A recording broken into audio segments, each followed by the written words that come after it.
आज बड़े घर की छोटी बहू में वो आग भड़कने वाली है जो सिर्फ रिश्तों को नहीं, पूरे घर की नींव को हिला देगी। सुबह का सन्नाटा अचानक टूट जाता है जब अहाना घर के आंगन में खड़ी होकर सबके सामने एक ऐसा फैसला सुना देती है जिसकी किसी ने कल्पना भी नहीं की थी। उसकी आवाज शांत है, लेकिन हर शब्द में दर्द और हिम्मत दोनों साफ झलकते हैं। वह कहती है कि अब वह किसी की चुप्पी, किसी का डर और किसी का दबाव नहीं सहेगी। दुर्गा देवी को लगता है कि यह सिर्फ एक और बहू की जिद है, लेकिन इस बार अहाना की आंखों में झुकने का नामो निशान नहीं है। वह साफ कह देती है कि अगर सच आज नहीं बोला गया तो वह खुद घर छोड़ देगी। यह सुनते ही पूरा परिवार सन्न रह जाता है।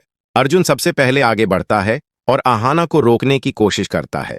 वह कहता है कि बातें घर के अंदर सुलझाई जाती हैं, यूं सबके सामने नहीं। लेकिन अहाना पलटकर जवाब देती है कि जब इज्जत सबके सामने छीनी गई थी तब किसी ने घर की मर्यादा नहीं सोची थी। घर की बाकी बहुएं एक दूसरे की तरफ देखती हैं। पहली बार उन्हें एहसास होता है कि अहाना सिर्फ अपने लिए नहीं बल्कि हर उस औरत के लिए बोल रही है जो सालों से चुप रही। माहौल भारी होता जा रहा है। तभी दादी अपनी लाठी टेकते हुए आगे आती हैं। उनकी आंखों में गुस्सा है, लेकिन साथ ही डर भी। वह अहाना को चेतावनी देती हैं कि अगर उसने एक कदम भी आगे बढ़ाया तो घर में बंटवारा तय है। अहाना बिना डरे कहती है कि अगर झूठ से बना घर टूटता है तो उसका टूटना ही बेहतर है। अर्जुन का धैर्य टूटने लगता है। वह गुस्से में कहता है कि अहाना घर को तोड़ रही है, लेकिन तभी उसकी मां, जो अब तक खामोश थी, पहली बार बोलती है।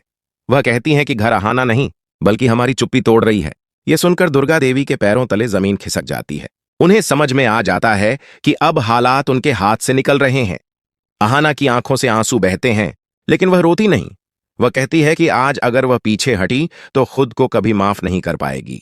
एपिसोड का अंत उस पल पर होता है जब अहाना घर का दरवाजा खोल देती है। सबको लगता है कि वह जा रही है, लेकिन वह रुककर कहती है कि वह जा नहीं रही। आज वह यहीं रहेगी और हर सच को सामने लाकर ही दम लेगी।